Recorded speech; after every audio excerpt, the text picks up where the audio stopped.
Hello, I'm Sophia Iris from 1 to BSEE 01, and this is my lab activity number 3. So, we are asked to create a function called check number, which determines kung odd pa or even.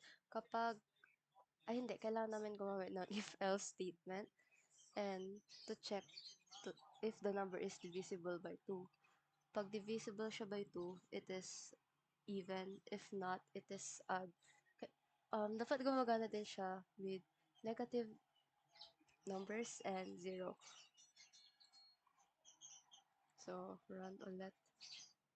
Enter any number to check if it's odd or even. So, let's type 0. Would you like to enter any other number? Yes.